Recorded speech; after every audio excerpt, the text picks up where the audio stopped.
बांग्लादेश में बड़े राजनीतिक उलटफेर और उपद्रव के बाद आई नई सरकार की नजर अब देश की महत्वपूर्ण तारीखों पर है। बांग्लादेश में अंतरिम सरकार के मुखिया मोहम्मद यूनुस ने हर साल 8 अगस्त को नया बांग्लादेश दिवस मनाने का निर्णय लिया है, जिसकी अधिसूचना भी जारी कर दी गई है। अंतरिम सरकार हर साल 16 जुलाई को शहीद अबू सईद दिवस भी मनाएगी, लेकिन इस कहानी का दूसरा पहलू है शेख हसीना, जो अब भारत में है और जिनके प्रत्यार्पण की मांग बांग्लादेश लगातार उठा रहा है। तो आइए इस पूरी कहानी को हम आसान भाषा में आपको समझाते हैं। तो साल 2024 8 अगस्त को वो दिन था जब मोहम्मद यूनुस ने बांग्लादेश की अंतरिम सरकार के मुख्य सलाहकार के रूप में शपथ ली थी। उससे ठीक 3 दिन पहले 5 अगस्त को शेख हसीना को सत्ता और देश छोड़कर भारत भागना पड़ा। यूनुस सरकार ने 8 अगस्त को नया बांग्लादेश दिवस घोषित किया ताकि उस आंदोलन को याद रखा जाए जिसने शेख हसीना की 15 साल की सत्ता को उखाड़ फेंका। इसके अलावा 16 जुलाई को शहीद अबू दिवस भी मनाया जाएगा। पिछले साल रंगपुर में पुलिस की गोलीबारी में छात्र मारे गए थे। ये छात्र सरकारी नौकरियों में आरक्षण के खिलाफ आंदोलन कर रहे थे।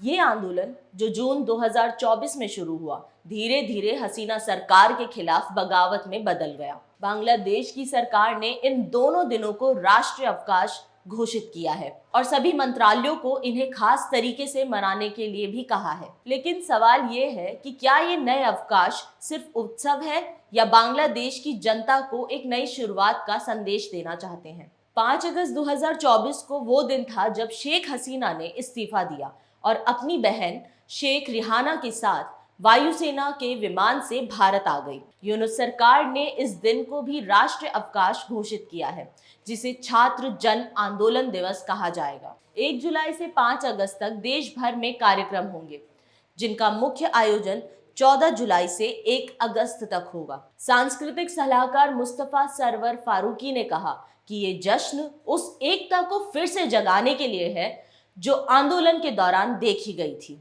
लेकिन इस जश्न के बीच एक सवाल खड़ा है, वो है शेख हसीना, जो करीब पिछले 1 साल से दिल्ली में है। हालांकि सोशल मीडिया के जरिए वो अपनी पार्टी और समर्थकों से जुड़ी हुई है।